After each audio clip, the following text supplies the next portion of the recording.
with the stomach, peritoneal reflection. So we have along the lesser curvature is the lesser omentum, which extends from the lesser curvature to the porta hepatis, to the lower margin of the porta hepatis, and also forms the hepatogastric ligament. Okay, so that is the lesser omentum. The greater omentum extends along the greater curvature of the stomach, and another peritoneal reflection which forms ligaments are the gastrosplenic ligaments extending from the fundus of the stomach to the spleen, and the gastrophrenic ligament which is from the fundus to the diaphragm. Okay, so these are the peritoneal reflections and the ligaments formed by the peritoneum, the thickening of the peritoneum associated with the stomach. Next is the small intestine. So we already know the parts, which is the duodenum, the jejunum and the ileum. And the proximal part being the duodenum, and then we have the jejunum and the ileum. So the main question associated with the small intestine is the mesentery. So the mesentery extends from the duodenal jejunal flexure to the ileocolic junction. So the difference between the jejunum and the ileum in the mesentery. In the mesentery, the jejunum has is supplied by the jejunal branches of supply the jejunum, and in the ileum the ileal branches, and these branches form arcades. Okay, the arcades and vasa recta from the arcades, which are actually longer and less numerous in number in jejunum, and the fat associated in the jejunum is less and forming a number of oval windows. Okay, and with respect to the ileum, the fat is more and the windows are less, and the vasa recta is shorter and numerous.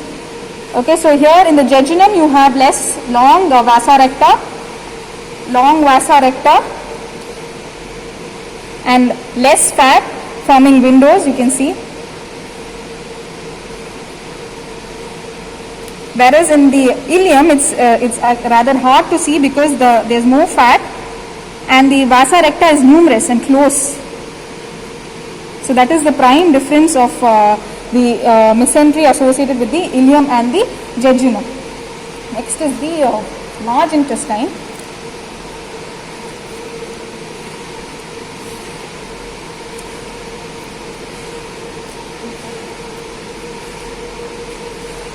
So the three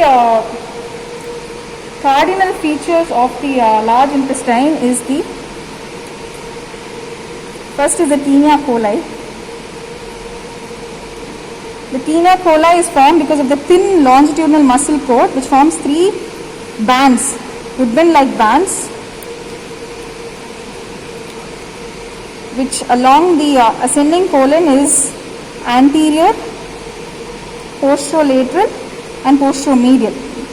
Okay, so and once it comes to the transverse colon, it's superior, inferior and posterior. So the three ribbon-like bands which is seen only in the large intestine except in the rectum and the appendix and in the cecum.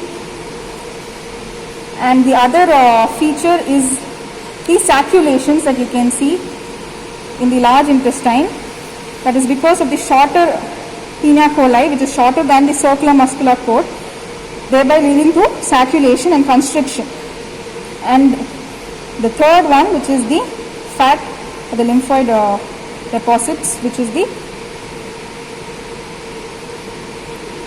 appendices epibloicus, which is also seen along the margin of the large intestine. So these are the three cardinal features. One is the tinea coli, the sacculation of the haustra, and then the appendices epibloicus, which is seen along the margin of the large intestine. So this is the spotter question associated with.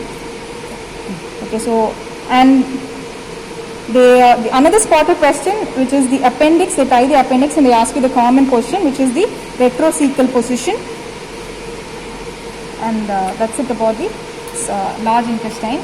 So it's all for the abdominal organs. Thank you.